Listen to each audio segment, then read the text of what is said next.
Hello students, welcome to अक्षर learning.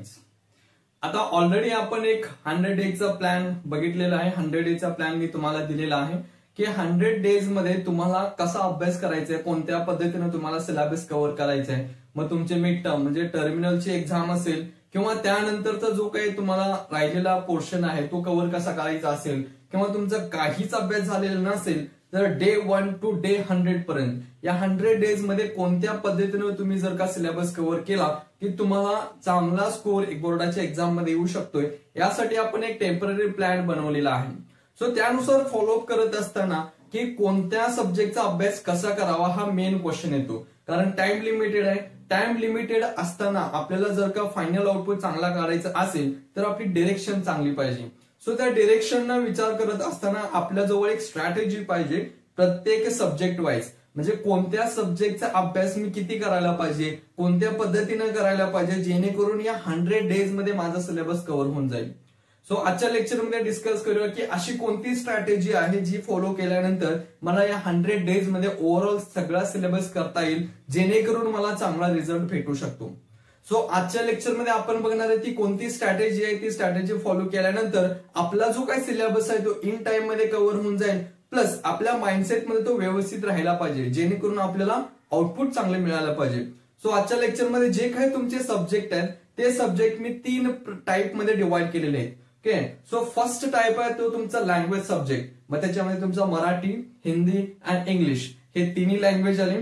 त्यानंतर second part आहे जो काही स्कोरिंगचा पार्ट आहे तो आहे science and technology plus mathematics, हा सेकंड पार्ट.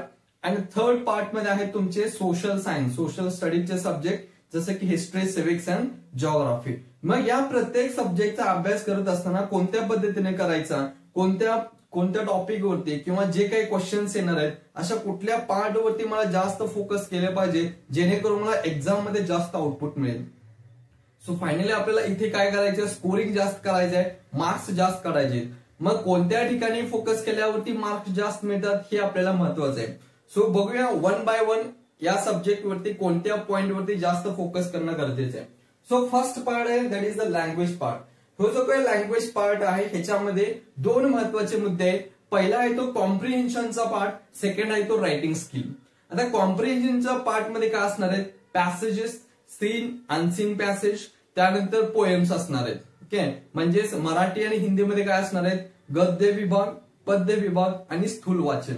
सो ह्याच्यामध्ये काय होणार आहे, तुमची जी काही कॉम्प्रिहेन्शन स्किल आहे, रिडिंग स्किल आहे, वाचण्याची स्किल आहे आणि त्या वाचल्यानंतर जे काही पॅसेज तुम्हाला दिलेला आहे, मग पॅसेज असेल, पोएम असेल किंवा एखादा स्थूल वाचनचा पाठ असेल, मग हे झाल्यानंतर त्या कमीत कमी वेळेमध्ये तो टॉपिक तुम्ही किती ग्रास्प करताय आणि त्याच्या खालच्या क्वेश्चनचे किती आन्सर करताय ह्याच्यावरती जास्त मार्क्स डिपेंड आहेत. आता सीन अनसीन पॅसेजेस मध्ये जे काही गद्य विभाग, पद्य विभाग आहे त्या सगळ्यामध्ये पठित, अपठित असे 2 पार्ट आहेत गद्यमध्ये. त्यानंतर पद्यचा विभाग आहे, त्यानंतर स्थूल वाचन आहे. आणि इंग्लिश मध्ये that is seen passage, unseen passage and your poetry. मग या सगळ्या पार्ट मध्ये कोणता पॅसेज येणार हे आपल्याला माहित नाही, पण स्किल काय रिक्वायर्ड आहे, त्या पॅसेज मधला जो काही मॅटर तुम्हाला दिलेला आहे, मग हिंदी असेल, मराठी असेल, इंग्लिश असेल, कोणत्याही सब्जेक्ट मधला असेल, त्या पॅसेज मध्ये काय दिलेलं आहे हे लवकर समजावून घेऊन त्याच्या खाली जी काही ऍक्शन तुम्हाला करायची आहे, जी काही कृती तुम्हाला करायची आहे, ज्या पद्धतीचे क्वेश्चन तुम्हाला सॉल्व्ह करायचे आहे, हे तुमची पहिली स्किल. हे झालं कॉम्प्रिहेन्शनचा फर्स्ट पार्ट जो पहिला 40 मार्क्स कव्हर करतो, जिथे तुम्हाला पॅसेज आणि पोएम्स आहेत, म्हणजे गद्यपाठ, पद्यपाठ आणि स्थूल वाचन. सो इथं स्किल काय रिक्वायर्ड आहे, कोणतं पॅसेज येणार, कोणती पोएम येणार हे आपल्याला माहित नाही. सो स्किल काय रिक्वायर्ड आहे ते पॅसेज वाचून कमीत कमी वेळेमध्ये तुम्हाला ते सगळे क्वेश्चन सॉल्व्ह करायचे. ओके, सो ह्याच्यासाठी काय करायचे तुम्हाला, दिस इज अ 40 मार्क्स क्वेश्चन्स असणार आहेत. मी जो काही अनालिसिस केला त्या अनालिसिस वरून almost 40 marks first half portion out of 80चा येतो, तो कॉम्प्रिहेन्शनचा येतो. मग हे कॉम्प्रिहेन्शन टॅकल करायचं असेल तर आपल्याला लँग्वेज वरती कमांड पाहिजे. ही लँग्वेज वरती कमांड कशी आणायची, तुम्हाला वीकली तुम्हाला एक पॅसेज, एक पोएम सॉल्व्ह करायचं आहे. सो रॅन्डमली कोणताही एक पॅसेज घ्या तुमच्या टॉपिकवरील, जो तुमच्या टेस्ट सिरीज मध्ये झाला असेल, क्लास टेस्ट मध्ये झाला असेल, युनिट टेस्ट मध्ये झाला असेल किंवा प्रिव्हियस इयर क्वेश्चन्स जे काही प्रिव्हियस इयर पेपर्स झालेले आहेत त्यातला एखादा पॅसेज तुम्हाला पिक करायचा आहे. मग मराठी असेल, हिंदी असेल, इंग्लिश असेल, तिथं तुम्हाला तो पिक करून कमीत कमी वेळेमध्ये सॉल्व्ह करण्याचा प्रयत्न करायचा आहे. म्हणजे तिथं काय करणार आहे तुम्ही, जो काही कॉम्प्रिहेन्शनचा पार्ट आहे, मग पॅसेज असेल, पोएम असेल, म्हणजे गद्यपाठ किंवा पद्यपाठ, स्थूल वाचन, असा कोणताही पार्ट असेल, तिथं काय करणार आहे तुम्ही, रॅन्डमली एक क्वेश्चन पेपर चूज करणार आहे, त्यातला एक पॅसेज सिलेक्ट करायचा आणि कमीत कमी वेळेमध्ये हा पॅसेज मला समजला पाहिजे आणि ह्याच्यावरती क्वेश्चन्स मला सॉल्व्ह करता आले पाहिजेत. इथं काय होतंय, तुमचं एक रिडिंग स्किल कम्प्लीट होते, त्यानंतर एक कॉम्प्रिहेन्शनचं पार्ट, म्हणजे तुमची जी काही आकलन शक्ती आहे, कमीत कमी वेळेमध्ये दिलेला सगळा मॅटर ऍब्सॉर्ब करणे आणि तो समजावून घेणे, त्याच्यावरचे आन्सर करण्याची जी तुमची कॅपॅसिटी आहे तिथे ऑटोमॅटिकली वाढत जाते. सो तुम्हाला काय करायचंय, वीकली जो काही संडे असेल, सॅटर्डे असेल, कोणताही एक दिवस ठरवायचा आहे. मोस्टली संडे ठरवा, संडेच्या दिवशी ऑफ असते, सुट्टी असणार आहे. सो हॉलिडेच्या दिवशी काय करायचं, तुम्हाला कोणत्याही कॉम्प्रिहेन्शनचा एक पॅसेज तुम्हाला तिथून उचलायचंय आणि त्या ठिकाणी तुम्हाला तो रीड करायचा आणि त्याच्यावरचे आन्सर सॉल्व्ह करायचे आणि हे कमीत कमी वेळेमध्ये झालं पाहिजे. जेवढ्या मिनिमम वेळेमध्ये तुमचं होणार आहे तेवढी तुमची स्पीड वाढत जाणार आहे. मग त्यासाठी तुम्ही टाइम लिमिट ठरवा. 5 मिनिट्स मध्ये एखादा पॅसेज माझं सॉल्व्ह करून झालाच पाहिजे, पूर्ण रिडिंग झालं पाहिजे, प्लस त्याच्यावरचे जे काही खाली क्वेश्चन्स दिलेले आहेत ते सगळे क्वेश्चन माझे सॉल्व्ह झाले पाहिजेत. यानुसार जर का तुम्ही प्रॅक्टिस करत गेला तर त्यानुसार तुमचं पोएम्स आणि पॅसेज वरती कमांड वाढत जाते, लँग्वेज वरती कमांड वाढत जाते आणि जशी तुमची लँग्वेज वरती कमांड वाढत जाणार आहे इथे तुम्हाला मॅक्सिमम स्कोर येऊ शकतो. सो हा झाला फर्स्ट पार्ट जो 40 मार्क्स कव्हर करतो. म्हणजे तुम्हाला काय करायचंय, वीकली 1 पॅसेज जो काय तुम्हाला प्रॅक्टिस करायचा आहे, एक पोएम असेल, एक पॅसेज असेल, तिथं तुम्हाला प्रॅक्टिस करायचं आणि तिथं तुमचं लँग्वेजवरचा जो कमांड आहे तो लँग्वेजवरचा कमांड तुम्हाला मिळवायचा आहे. हा झाला पहिला पार्ट जो 40 मार्क्स कव्हर करतो आउट ऑफ 80 मध्ये. ठीक आहे, आता बघूया सेकंड पार्ट जो राहिलेला 40 मार्क कव्हर करणार आहे, that is your grammar and writing. ग्रामरचा पोर्शन जो काय आहे तुम्हाला फर्स्ट कव्हर करून घ्यायचा आहे लँग्वेजमध्ये, मराठी असेल, हिंदी असेल किंवा इंग्लिश असेल, कारण या ठिकाणी काही ग्रामरचे क्वेश्चन्स तुमच्या या पॅसेज आणि पोएम्स मध्ये सुद्धा येण्याचे चान्सेस आहेत. तिथे तुम्हाला स्कोर आणखी जास्त वाढून मिळू शकतो. सो पहिला पार्ट काय करायचं, तुम्हाला जो काय व्याकरण आहे, ग्रामरचा पार्ट आहे तो कव्हर करून घ्यायचा आहे. जेवढी तुमची ग्रामरवरती कमांड चांगली असणार आहे हे तुमचे हातचे मार्क असणार आहेत, हे मार्क कुठेच तुम्हाला घालवायचे नाहीत. जेवढं मॅक्सिमम तुम्हाला ग्रामरमध्ये आउटपुट मिळणार आहे तेवढं तुमचा कॉन्फिडन्स वाढत जाणार आहे, तेवढं तुमचं लँग्वेजवरचा कमांड वाढत जाणार आहे. सो सेकंड पार्ट आहे रायटिंग स्किल. आता writing skill major portion cover करतोय, that is the 25 marks, near about 25, 24, 26 या रेंज मध्ये, 24 to 26 या रेंज मध्ये मराठी, हिंदी, इंग्लिश ह्याच्यामध्ये रायटिंग स्किलचे क्वेश्चन असणार आहेत. या रायटिंग स्किल मध्ये लागणारा जो काही डेटा आहे तो तुमच्याकडे प्रिपेअर पाहिजे. मग एसे रायटिंग असेल, स्पीच रायटिंग असेल किंवा लेटर रायटिंग असेल किंवा जे काही तुम्हाला एक्सपांड थीम करायचे आहे ते असेल, जे काही स्टोरी रायटिंग करायचे, या सगळ्यावरती तुमची कमांड आली पाहिजे. सो ह्याच्यासाठी काय करायचंय, प्रत्येक जो काही टाइप ऑफ रायटिंग आहे, लेटर रायटिंग असेल, एक्सपांड थीम असेल, त्यानंतर तुमची स्टोरी रायटिंग असेल, ह्या ज्या काही गोष्टी आहेत त्या प्रत्येक गोष्टीचं तुमच्याकडे एक फॉर्मॅट रेडी ठेवा, जेणेकरून कोणत्या टाईपचं लेटर लिहित असताना मला ऍड्रेस कुठे लिहिता आला पाहिजे, त्याचं सब्जेक्ट कसं मेन्शन करायचं, त्याची सुरुवात कशी करायची, एंडिंग कसं करायचं, ह्या पार्ट मध्ये काय काय लागणार हे तुम्ही माहित करून घ्या. सो ह्याच्यामध्ये जे काही रायटिंग स्किल आहे त्याच्यामध्ये 3 पार्ट आहेत. फर्स्ट आहे तो इंट्रोडक्शनचा पार्ट. कोणत्याही रायटिंग स्किल मध्ये इंट्रोडक्शन करत असताना मला कोणत्या पद्धतीने इंट्रोडक्शन करावं लागेल, लेटर रायटिंगला कोणत्या पद्धतीने असेल, स्टोरी रायटिंगला कोणत्या पद्धतीने असणार आहे, व्हर्बल टू नॉन व्हर्बल मध्ये किंवा नॉन व्हर्बल टू व्हर्बल मध्ये जे काही मला ट्रान्सफॉर्म करायचं आहे त्याच्यामध्ये इनिशियल जो असणार आहे तो कोणत्या पद्धतीने असायला पाहिजे, स्टोरी रायटिंग मध्ये फर्स्ट इंट्रोडक्शन कोणत्या पद्धतीने असायला पाहिजे. त्यानंतर सेकंड पार्ट आहे तो मिडल डेटा, म्हणजे इथं जो काही मेन कंटेंट मला लिहायचा आहे तो कोणत्या पद्धतीचा आहे, आणि लास्ट आहे ती एंडिंग.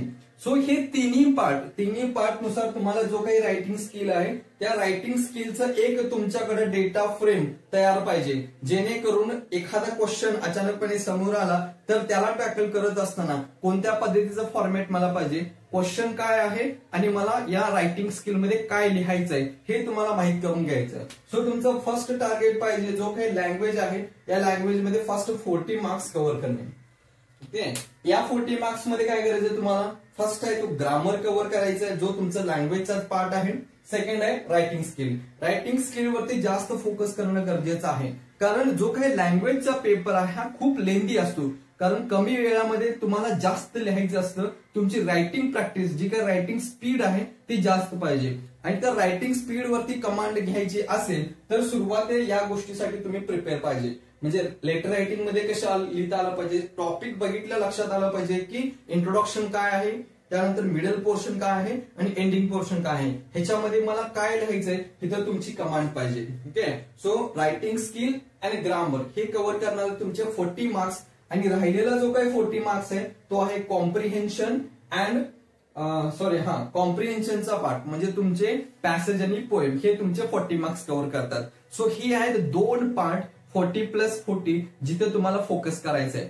कॉम्प्रिहेन्शनच्या पार्ट मध्ये एखादा पॅसेज, एखादा पोएम किंवा जो काही मराठीमध्ये स्थूल वाचन असेल हे डायरेक्टली तुम्हाला काय करायचंय, प्रिव्हियस इयर क्वेश्चन मधून एखादा क्वेश्चन घ्यायचाय आणि तो तुम्हाला प्रॅक्टिस करायचा आहे. मिनिमम टाइम मध्ये आपल्याला इथं मॅक्सिमम आउटपुट काढायचंय आणि हे येणार आहे तुमच्या प्रॅक्टिसने. सो तुम्हाला वीकली काय करायचंय, त्यातला एखादा क्वेश्चन घ्यायचा, तो प्रॅक्टिस करायचा, त्याच्यावरचे क्वेश्चन सॉल्व्ह करायचे. हा झाला फर्स्ट पार्ट. सेकंड पार्ट मध्ये तुम्ही काय करणार आहे, लँग्वेज मध्ये जे काही रायटिंग स्किल आहेत प्रत्येक क्वेश्चन वाईज, लेटर रायटिंग असेल, स्टोरी रायटिंग असेल, स्पीच असेल, व्हर्बल टू नॉन व्हर्बल असेल, जे काही तुमचे पार्ट असणार आहेत ते प्रत्येकाचा एक फॉर्मॅट तुमच्याकडे रेडी पाहिजे, जिथं इंट्रो, मिडल पार्ट आणि लास्ट कन्क्लुजनचं पार्ट, हे तिन्ही पार्ट तुमच्याकडे क्लिअर पाहिजे, जेणेकरून मला इथे काय मेन्शन करायचंय, इथे काय लिहायचं आहे, मुद्दा कोणत्या पद्धतीने मला हा एक्सप्लेन करता आला पाहिजे, हे तुमचं रायटिंग स्किल वरती डिपेंड आहे, जिथे तुम्हाला मॅक्सिमम प्रॅक्टिस करता आला पाहिजे. कारण इथं जेवढं तुमचं स्किल असणार आहे, रायटिंग स्किल, जेवढी तुमची स्पीड जास्त असणार आहे विथ अॅक्युरेसी, तिथे तुम्हाला मार्क्स मिळणार आहे. So this is the first part of language subject जे तुम्हाला स्टडी करायचंय. इथे तुम्ही पॅसेज स्टडी करताना एखादा रॅन्डमली तुमचा जो काही सब्जेक्ट मध्ये जे काही पॅसेज आहेत, त्यानंतर पोएम्स आहेत, हे स्टडी करा. त्याच्यावरती जे काही ग्रामर क्वेश्चन आहेत ते सॉल्व्ह करा, किंवा त्याच्यावरती जे क्वेश्चन विचारले गेले ते सॉल्व्ह करा. कारण कोणत्या पॅसेज आणि पोएम हे तुम्हाला माहित नाही, फक्त स्किल काय पाहिजे, तर कमी वेळेमध्ये पॅसेज पोएम लगेच ग्रास्प झाला पाहिजे, आणि त्या ठिकाणी खाली दिलेल्या डू एज डायरेक्टेड जे काही तुम्हाला दिलं असेल त्यानुसार तुम्हाला खाली कृती करायची आहे, खालचे क्वेश्चन सॉल्व्ह करायचे आहेत. सो हे आहे 2 पार्ट जे तुमचे लँग्वेज कव्हर करणार आहे, comprehension plus your writing skill. आता सेकंड पार्ट आहे जो तुमचा मेन स्कोरिंगचे सब्जेक्ट आहे, ते आहे सायन्स अँड मॅथ्स, म्हणजे पार्ट 1 अँड पार्ट 2. ह्या ठिकाणी काय करायचंय, जो काही मी तुम्हाला 100 डेजचा प्लॅन दिलेला आहे त्यामध्ये एक पॉइंट सांगितलेला आहे, सायन्स आणि मॅथ्स या दोन्ही सब्जेक्टला तुमचा डेली टच झाला पाहिजे. डेली काही ना काहीतरी तुमचं त्या सब्जेक्टवरचं रीडिंग, रायटिंग, तुमचे सेल्फ नोट्स, काही ना काहीतरी तुम्हाला जे अभ्यास करायचा आहे हा डेली तुमच्या टच मध्ये असला पाहिजे. जेवढं तुम्ही हे डेली प्रॅक्टिस करणार आहे, डेली अभ्यास करणार आहे, स्वतःचे सेल्फ नोट्स प्रिपेअर करणार आहे, त्यानुसार तिथे तुम्हाला जास्त स्कोरिंग मिळणार आहे. ओके, सो इथे काय करायचंय, तुम्हाला डेली स्टडी टच पाहिजे तुमचा. ओके, एक स्लॉट सायन्सचा असला पाहिजे, एक स्लॉट मॅथ्सचा असला पाहिजे. ओके, हे फिक्स आहे, हे अभ्यास करायचीच आहे डेली. ओके, ह्याच्यासोबतच काय करायचं तुम्हाला, self notes on each point, प्रत्येक पॉइंट वर जो काही सिलेबसचा पॉइंट आहे त्या प्रत्येक पॉइंट वरती तुमची सेल्फ नोट प्रिपेअर पाहिजे, सायन्स 1 आणि सायन्स 2 साठी. ओके, सो प्रत्येक पॉइंट वरती जेव्हा तुम्ही स्टडी करणार आहे, PYQs बघणार आहे आणि तुमचे स्वतःचे सेल्फ नोट्स प्रिपेअर करणार आहे, त्या ठिकाणी तुमची स्कोरिंग वाढण्याची, म्हणजे जे काही तुमचे मार्क्स वाढण्याचे चान्सेस जास्त आहे. मग ह्याच्यामध्ये काय येऊ शकतं, डायग्राम बेस्ड क्वेश्चन येऊ शकतात, लॉज येऊ शकतात, एक्सप्लेनेशनचे पॉइंट येऊ शकतात. ओके, सो तिथं तुमचे जे काही डायग्राम्स आहेत ते व्यवस्थित ड्रॉ करा, त्याची प्रॅक्टिस करा, त्याची स्वतःची एक सेल्फ नोट बनवा की कोणत्या पद्धतीने मला हे एक्सप्लेन करता येईल, कोणत्या पद्धतीने या पॉइंटवर मला काय लिहायचं आहे, हे तुम्हाला लवकर ग्रास्प होईल ज्यावेळी तुम्ही स्वतःचे सेल्फ नोट्स बनवता. Okay, so it is about science and technology. म्हणजे तुम्हाला फक्त काय करायचं, रीड करायचं आहे, PYQs बघायचे आहे आणि त्यावरून स्वतःचे सेल्फ नोट्स प्रिपेअर करायचे आहेत. ओके, सो मॅथ्स साठी काय करायचं आहे, डेली मॅथ्स प्रॉब्लेम तुम्हाला सॉल्व्ह करायचे आहे आणि प्रत्येक टाईपचे जे काही एक्झाम्पल्स आहेत तुमच्या हाताखालून गेले पाहिजे. सो डेली किती प्रॉब्लेम सॉल्व्ह करतायत हे डिसाईड करा, प्रत्येक topic wise 5 problems, 10 problems, 20 problems, जेवढे तुम्हाला सॉल्व्ह करता येतात तेवढे सगळे तुम्हाला प्रिपेअर करून घ्यायचं आहे. ह्या सोबतच जो काही डेमो फॉर्मॅट आहे प्रत्येक क्वेश्चनचा, ओके, एखादा क्वेश्चन सॉल्व्ह करायचं, फॉर एक्झाम्पल क्रॅमर्स रूल आहे, मग क्रॅमर्स रूल मध्ये कोणते स्टेप आहेत हे मला फाइंड आउट करायचं असेल तर प्रत्येक स्टेप वाईज फक्त इथे काय करायचंय तुम्हाला एक स्टेप वाईज फॉर्मॅट तयार करून घ्यायचा, जेणेकरून मॅथ्सचे प्रॉब्लेम सॉल्व्ह करत असताना तुमचे स्टेप चुकले नाही पाहिजेत. ज्यावेळी तुम्ही एखादा टॉपिक स्टडी करताय त्या टॉपिक मध्ये किती मेथड दिलेले आहेत, त्या मेथड्स मध्ये किती स्टेप आहेत त्याचा एक डेमो फॉर्मॅट सेपरेट करून ठेवा. म्हणजे या टाईपचा क्वेश्चन आला तर मला कोणत्या टाईपचे स्टेप्स फॉलो करायचे, जेणेकरून कोणता फॉर्म्युला तिथे पुटअप केल्यानंतर नेक्स्ट स्टेप ऑटोमॅटिकली येईल. ओके, सो इथे काय करायचं तुम्हाला जे काही डेमो फॉर्मॅट आहे, जॉमेट्री मधले काही जे कन्स्ट्रक्शन्स आहेत ते कन्स्ट्रक्शन कोणत्या पद्धतीने केलं पाहिजे, त्याची स्टेप वाईज प्रोसिजर काय आहे त्याचं एक डेमो फॉर्मॅट तुम्हाला इथे काढून ठेवायचं, जेणेकरून तुम्हाला रिव्हिजनला खूप इझी जाईल. एखादा क्वेश्चन आला की या क्वेश्चन मध्ये काय दिलेलं आहे आणि काय आपल्याला सॉल्व्ह करायचं आहे, हे दोन क्वेश्चन जर का तुम्ही फाइंड आउट केला तर मिडल स्टेपचा फॉर्मॅट सगळं तुम्हाला या डेमो फॉर्मॅट मध्ये मिळून जाईल. So it is all about your science and technology and mathematics part 1 and part 2. हे इथं काय करायचंय, self notes diagram based question तुम्हाला प्रॅक्टिस करायचे आणि एक डेमो फॉर्मॅट जो काही असणार आहे डेली प्रॅक्टिस सोबतच प्रत्येक क्वेश्चनचा एक डेमो फॉर्मॅट तुम्हाला तयार करून ठेवायचं आहे. म्हणजे जितके टाइप्स असणार आहेत तेवढे डेमो फॉर्मॅट तुमच्या जवळ असणार आहेत, म्हणजे ते तुम्हाला इझी पडेल नेक्स्ट क्वेश्चन सॉल्व्ह करत असताना. Okay, so last one is social studies. आता हा जो सब्जेक्ट आहे ह्याच्याकडे जास्त आपलं दुर्लक्ष होऊन जातं, जास्त इग्नोरन्स होणारे टॉपिक्स आहेत, कारण ह्या सब्जेक्टमध्ये आपल्याला जास्त इंटरेस्ट नसतो, काही जणांना काही कळतच नाही, कसा अभ्यास करायचा हे समजतच नाही. त्यामुळे हे सब्जेक्ट टॅकल करण्यासाठी आपल्याकडे इग्नोरन्स कमी होतो आणि कोणत्या पद्धतीने टॅकल करायचं याची स्ट्रॅटेजीज आपल्याकडे नसते. बट थोडंसं जर का स्ट्रॅटेजी व्यवस्थित वापरली, प्रॉपर डिरेक्शनने अभ्यास केलं तर सोशल स्टडीज सुद्धा आपल्याला जास्त मार्क्स देऊन जातात. ओके, सो जे काही सोशल स्टडीज आहेत, हिस्ट्री, सिव्हिक्स, जिओग्राफी, इथे कोणत्या पद्धतीने अभ्यास करणं गरजेचं आहे बघा. First one is concept map. जे काही तुम्ही टॉपिक स्टडी करणार आहे, कोणताही पॉइंट स्टडी करणार आहे, त्या पॉइंटशी रिलेटेड काही कॉन्सेप्ट मॅप बनवता येतात का, किंवा काही फ्लो चार्ट तुम्हाला टॉपिक वाईज बनवता येतात का, हे तुम्ही प्रॅक्टिस करायचंय. कारण क्वेश्चन पेपरमध्ये फायनली काय येणार आहे, फ्लो चार्ट बेस्ड आणि कॉन्सेप्ट मॅप टाइपचे क्वेश्चन येतील. मग त्या ठिकाणी तुम्हाला की समजणार नाही की इथे क्वेश्चन सॉल्व्ह कसं करायचं. त्यामुळे सुरुवातीला स्टडी करत असताना जे तुम्ही सेल्फ नोट्स बनवणार आहे, जे काही तुम्ही रीड करणार आहे, ते रीड केल्यानंतर त्या टॉपिक वरून काही कॉन्सेप्ट मॅप प्रिपेअर होऊ शकतात का, जे प्रिव्हियस क्वेश्चन पेपरमध्ये विचारले गेलेले आहेत, आणि काही फ्लोचार्टचे क्वेश्चन्स येणार आहेत जे प्रिव्हियस इयर मध्ये विचारले गेलेले आहेत, हे टॉपिक वाईज आपल्याला प्रिपेअर करता येतात का, किंवा एखादा पॉइंट आहे त्याला रिलेटेड फॅक्टर्स आहेत, हे आपल्याला एक फ्लो चार्ट बनवता येते का, इथे तुम्हाला फोकस करायचंय. कारण जिथे जेवढं तुम्ही अभ्यास करणार सगळं लक्षात ठेवू नाही शकत, पण बेस्ड ऑन कॉन्सेप्ट मॅप आणि फ्लो चार्ट वरती तुम्ही टॉपिक लक्षात ठेवू शकताय. मग जेवढे तुमचे फ्लो चार्ट आणि टॉपिक वाईज तुमचे कॉन्सेप्ट मॅप तयार होणार आहेत तेवढं तुम्हाला टॉपिक लक्षात ठेवणं इझी राहतं. कारण इथे सगळे एक्सप्लेनेशन करण्यापेक्षा फक्त फ्लो चार्ट लक्षात राहिला की त्याच्यावरचे एक्सप्लेनेशन तुम्ही लिहू शकता. ह्याच्यासोबतच काय करायचंय, सेल्फ नोट्स म्हणजे एक शॉर्ट नोट तुम्हाला बनवायचे. जे काही कॉन्सेप्ट मॅप तुम्ही बनवलेले आहे किंवा फ्लो चार्ट बनवलेले आहे त्याच्याशी रिलेटेड एक शॉर्ट नोट्स जे काही तुम्हाला बनवता आले तर ते इझी जाईल. काही जिओग्राफिकल रिझन लिहित असताना, जिओग्राफिकल एक्सप्लेनेशन लिहित असताना, किंवा हिस्ट्रीमध्ये जे ब्रीफ आन्सर्स तुम्हाला लिहायचे किंवा शॉर्ट नोट्स लिहायचे आहेत, ह्यामध्ये तुम्हाला हे तुमचे शॉर्ट नोट्स आहेत हे खूप हेल्पफुल करतील. कारण तुम्ही प्रत्येक पॉइंटला टच करताय, प्रत्येक पॉइंटवरचे तुमचे स्वतःचे सेल्फ नोट्स जे काही शॉर्ट नोट्स आहेत हे तुम्ही प्रिपेअर करणार आहे. ह्यासोबतच त्या प्रत्येक टॉपिकचे एक कॉन्सेप्ट मॅप आणि फ्लो चार्टचे क्वेश्चन तुम्ही कव्हर करणार आहे. कारण एवढ्यामध्ये तुमचा टॉपिक कव्हर होऊन जातो. प्लस जिओग्राफीमध्ये तुम्हाला काय करायचं आहे, जो टॉपिक तुम्ही स्टडी करणार आहे त्या टॉपिक वाईजचे मॅप तुम्हाला स्टडी करायचे.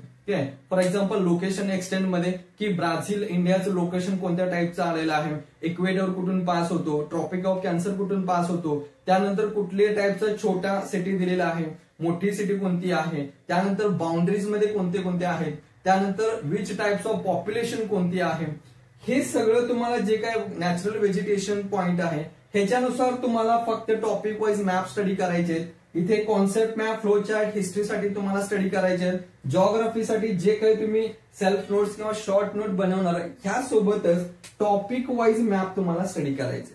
सो हिस्ट्रीमध्ये तुम्ही काय करणार आहे, स्वतःचे सेल्फ नोट्स बनवणार आणि त्याच टॉपिकचे कॉन्सेप्ट मॅप आणि फ्लो चार्ट बनवणार आहे. हिस्ट्री सिव्हिकचा पार्ट कम्प्लीट झाला. जिओग्राफीमध्ये तुम्हाला काय करायचंय, प्रत्येक टॉपिक तुम्ही रीड केला, टॉपिक रीड केल्यानंतर स्वतःचे नोट्स बनवला, नोट्स सोबतच तुम्हाला काय करायचंय, त्या टॉपिकचे मॅपचे जे काही क्वेश्चन आहेत हे तुम्हाला प्रॅक्टिस करायचंय. सो ह्याच्यासोबतच एक क्वेश्चन येतो तो ग्राफ बेस्ड क्वेश्चन. इथे तुम्हाला कोणत्या पद्धतीने ग्राफ काढायचा आहे किंवा ग्राफ वरती कोणत्या टाइपचे क्वेश्चन विचारले जातात, इथे तुम्हाला एक प्रॅक्टिस करायचे. एखादा प्रिव्हियस इयर क्वेश्चन पेपर घ्या, त्याच्यावरून काय क्वेश्चन विचारलेला आहे, कुठल्या टाइपचे ग्राफ तुम्हाला काढायचे आहेत हे तुम्ही आधी बघून घ्या आणि त्याची एखादी दुसरी क्वेश्चन पेपरची प्रॅक्टिस करा. म्हणजे तुम्हाला समजून जाईल की कोणत्या प्रकारचा क्वेश्चन आल्यानंतर इथे तुम्ही ग्राफ कोणत्या पद्धतीने काढायचे आहे. हे तुमच्या हातचे मार्क आहेत, जसं की मॅप बेस्ड क्वेश्चन आहेत, ग्राफचे आहेत, हे तुम्हाला इझिली मिळणारे क्वेश्चन्स आहेत, इझिली मिळणारे मार्क्स आहेत. इथे तुमचे मार्क्स जाता कामा नये, कारण इथे तुमचे मार्क्स जास्त जेवढे वाढतील, जेवढे अॅक्युरेसी तुमची येणार आहे, तेवढे तुमचं स्कोरिंग जास्त होणार आहे.